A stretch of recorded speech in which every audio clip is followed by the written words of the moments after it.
introduce myself. My name is Keisha Artamevia and this is my friends. My name is Salsabila Syahara. We are from English Education Department.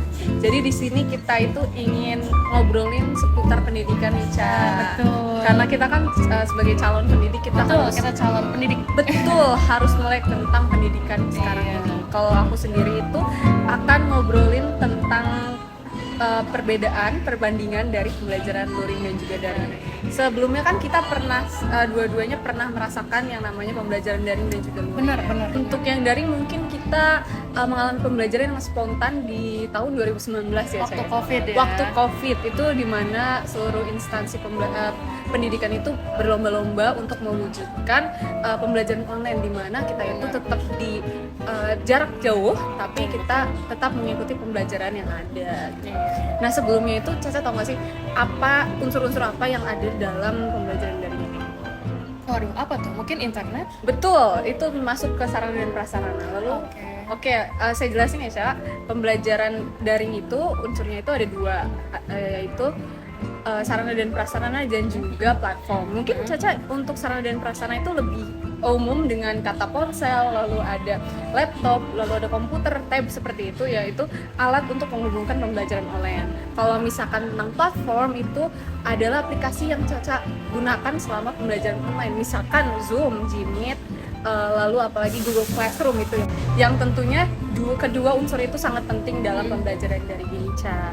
Nah, kalau Caca sendiri gimana sih pengalamannya pas pembelajaran daring? Apakah mengalami kesulitan ataupun malah lebih enjoy pembelajaran daring? Kalau dari pengalaman aku ya, mungkin kita semua itu sama. Mungkin ketika kita daring itu pasti kurang banget antara murid sama gurunya, iya nggak sih? Betul. Terus juga aku sendiri itu ngerasa boring, terus juga terkait materi itu mungkin kita kayak ngangong-ngangong ya kan, nggak paham gitu kan guru tuh ngomong apa tuh ya kita nggak nyampe karena kita nggak bisa bertanya juga cuma dari layar ponsel, dari layar laptop mungkin kan.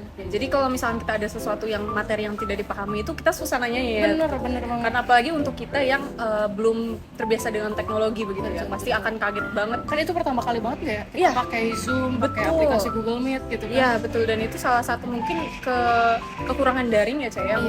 Selain kurangnya value antar guru dan juga siswa, kita juga tuh agak sulit dalam pengoperasian teknologi tersebut. Tadi karena sudah mempelajari sedikit tentang daring, sekarang kita pelajari tentang luring nih sedikit ya. Mungkin Caca udah sering banget tahu tentang luring ya, atau luar jaringan, atau mungkin bisa disebutnya tatap muka. Biasanya ini adalah cara pembelajaran yang udah dipakai dari awal kurikulum nih Ca, dari awal 1947 ya Ca ya, dimana kita tuh terus berevolusi, yang tadinya hanya memakai buku saja sampai sekarang itu pakai teknologi. Mungkin bisa disebut juga pembelajaran sekarang itu percampuran antara pembelajaran daring dan juga luring. Maka sekarang tatap muka pun terkadang masih banyak yang pakai teknologi ya, betul. Kan? Mungkin karena kemajuan zaman juga. Betul. Jadi kan itu namanya pembelajaran hybrid, di mana adanya unsur teknologi tapi juga tetap ada tatap muka seperti itu. Mungkin Caca lebih sering banget itu lecture ya Ca ya. Lecture atau ceramah, di mana itu pasti dipakai oleh seluruh guru ataupun seluruh pendidik yang itu kayaknya paling basic banget. Paling basic. Metode pembelajaran paling basic. Betul, yang nantinya juga diikuti dengan sesi tanya jawab tentunya. Lalu ada diskusi kelompok gitu. Itu merupakan salah satu cara-cara pembelajaran luring gitu. Oke, di sini nih aku mau nanya, menurut kamu gitu ya, pembelajaran daring di Indonesia ini tuh udah efektif atau belum sih? Sebenarnya itu menurut saya itu 50-50 ya, karena di sini itu kan pembelajaran daring itu sangat spontan dan sangat mendadak ya. Jadi mungkin untuk awal-awal terjadi pembelajaran daring itu belum seefektif sekarang, ataupun seefektif yang nantinya dievaluasikan lalu dibenarkan gitu ya. Tapi menurut saya bisa disebut keefektivitasannya itu nyampe 75%. Masih di bawah negara-negara lain yang sudah menggunakan pembelajaran dari lebih dahulu. Menurut Caca gimana? Kalau menurut aku ya, mungkin dari 75% itu menurut aku sendiri itu lebih turun, mungkin sekitar 60%. Ya. Karena kan seperti yang kita tahu, masyarakat Indonesia itu rata-rata itu awam banget ya nggak sih terkait teknologi, terkait ya yang berkaitan dengan teknologi itu masih cukup awam. Jadi menurut aku pribadi mungkin daring ini 60% lah keefektifan. 60%. Masih bisa lebih baik ya. Iya, masih bisa diperbaiki. Betul. Oke, terus menurut kamu ya, dalam daring ini menurut kamu siapa sih yang paling berdampak atau berpengaruh? Tentunya semua pihak di sini ikut terdampak ya. Mungkin untuk pemerintah, mereka harus mencari cara untuk terjadi pembelajaran daring ini. Dimulainya mungkin kayak dari kurikulum baru, kurikulum darurat ya. Lalu pemerintah juga sangat bertanggung jawab untuk sosialisasi dan juga tersedianya sarana prasarana dalam pembelajaran ini ya Caya. Tentunya semua orang itu, nggak semua orang bisa memakai sarana prasarana yang ada gitu. Jadi ada juga yang tidak punya ponsel ataupun mungkin tidak punya kuota atau apa. Di sini pemerintah memiliki peran untuk kelengkapan sarana dan prasarana ini. Kalau misalkan untuk orang tua tentunya sangat berdampak juga ya Caya. Orang tua selain harus memikirkan bagaimana sandang dan pangan, mereka juga harus berpikir tentang keefektivitasan sarana dan prasarana untuk anaknya sendiri. Mungkin kayak beliin kuota gitu kan, atau menyediakan ponsel, gadget untuk anaknya. Dan dimana itu harganya tidak sedikit ya. Iya betul. Jadi kayak PR lagi ya, PR baru gitu untuk para orang tua.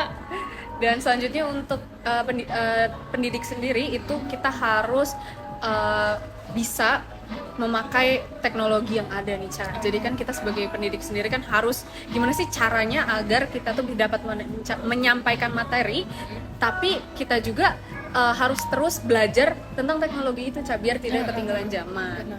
Dan kalau misalkan untuk yang dididik sendiri, tentunya itu yang mengalami dampak yang paling besar ya, yang tadinya tidak mengerti cara memakai Zoom atau memakai Google Meet ataupun belum terbiasa dengan Google Classroom, sekarang harus memakai platform tersebut untuk terjadi pembelajaran seperti itu. Gimana nih Cak jawabannya?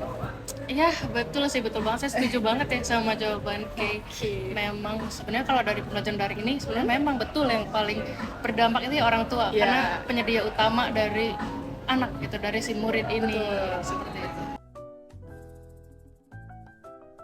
Oke, terus dari antara daring dan luring ini nih, menurut kamu mana sih yang lebih efektif gitu dalam terjadinya pembelajaran nih buat murid-murid kita? Oke, menurut saya ya itu lebih efektif luring ya, walaupun keduanya itu memiliki minus dan juga plusnya masing-masing. Tapi untuk pembelajaran luring itu karena mungkin sudah berevolusi sepanjang kurikulum, itu jadi lebih melekat di kita, apalagi kita udah ada kurikulum dari 47 sampai merdeka, dan jadi semuanya itu kita tuh sudah terbiasa dengan pembelajaran luring. Berbeda dengan pembelajaran daring yang mungkin ya itu sangat mendadak ya, jadi belum kurang banget persiapan antara pemerintahnya, lalu pendidiknya, bahkan untuk kita yang dididik.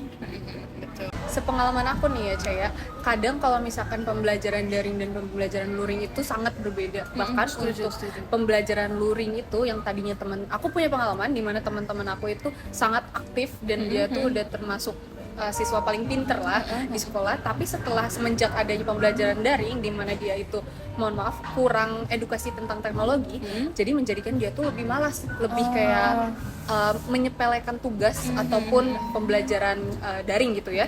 Jadi sampai kelas 12 itu dia tuh ada di bawah rata-rata nilainya. Berarti anjlok banget ya? Karena ada pembelajaran daring ini. Jadi sebenarnya mungkin berbeda orang, berbeda pengalaman juga ya.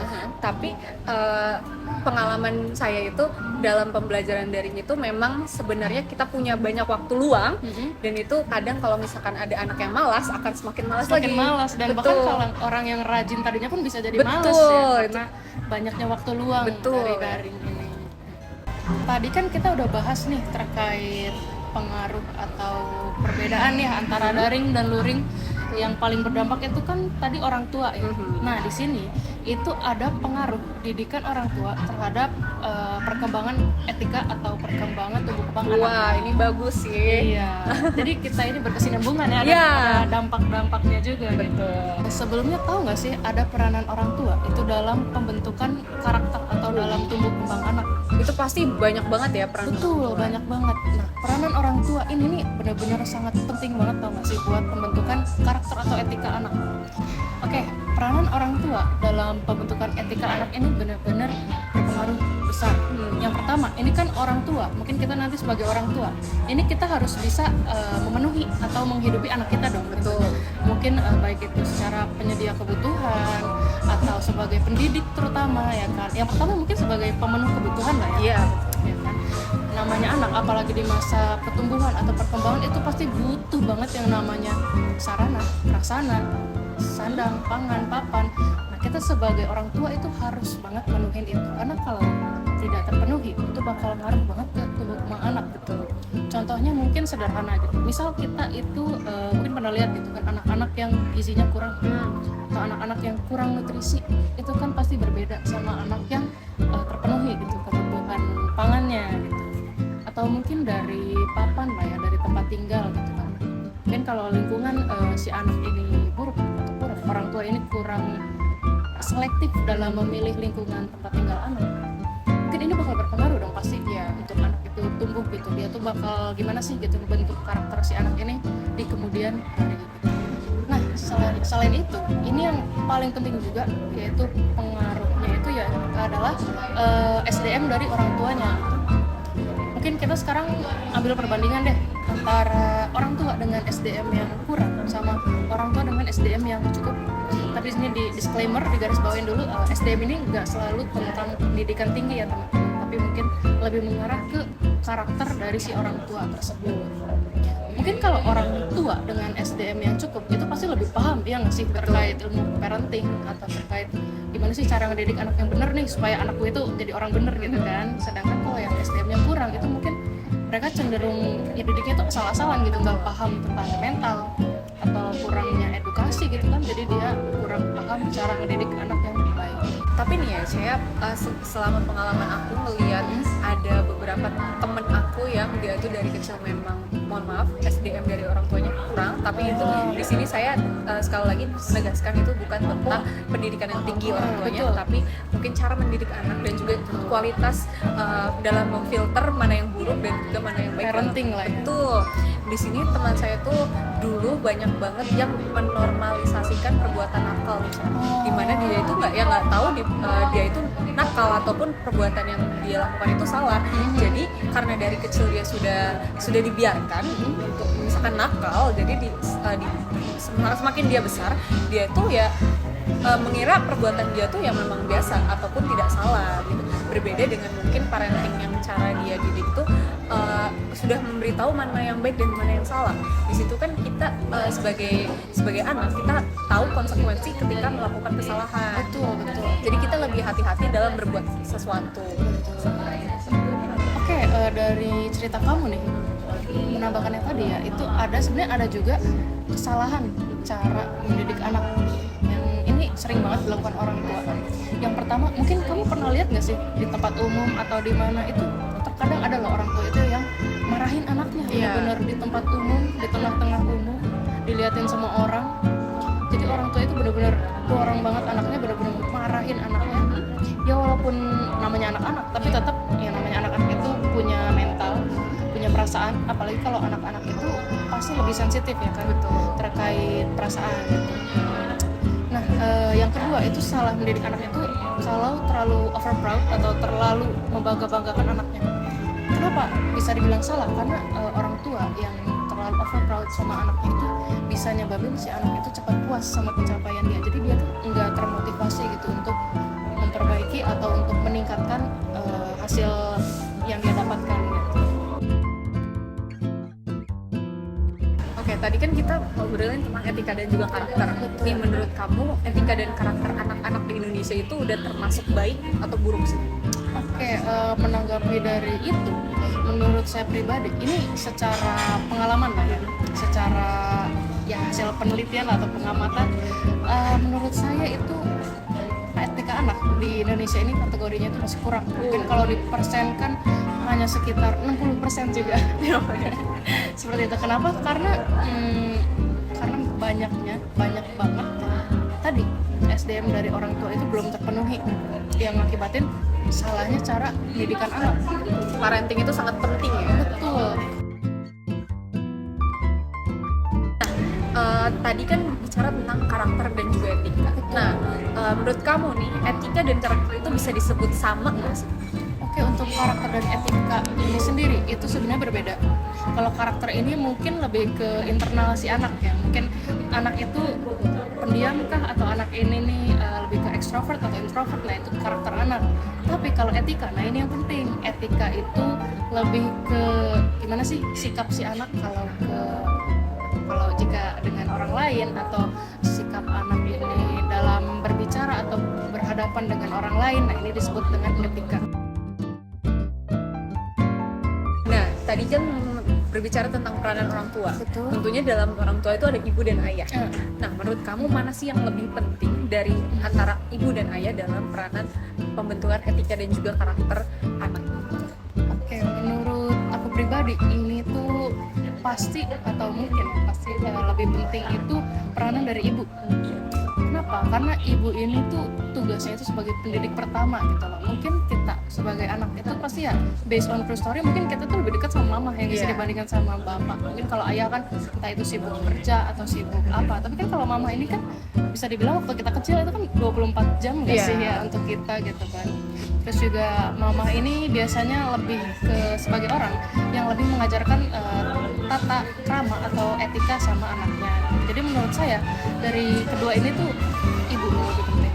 Nah, apalagi ibu ini biasanya lebih lembut daripada bapak ya. Mungkin karena kalau bapak itu lebih ke karakteristik anak untuk ngebentuk karakteristik Lebih anak, keras ya. betul mental anak itu lebih betul. kuat gitu. Kalau misalnya ibu itu biasanya lebih ke bagaimana anak itu bereaksi kalau misalkan ada masalah, ataupun bagaimana tata krama betul yang seperti yang tadi Caca bilang itu ke orang lain. Iya. Nah, tadi kan udah bicara tentang peranan ayah dan juga ibu. Betul. Nah, gimana kalau misalkan peranan kakak atau adik atau mungkin saudara gitu? Apakah sama pentingnya dengan peran ayah dan ibu dalam pembentukan etika? Menurut Caca bagaimana? Oke, sebetulnya peranan dari dua sosok ini itu tuh sama-sama penting. Tetapi peranan saudara atau saudara ini tuh tidak sepenting peranan orang tua.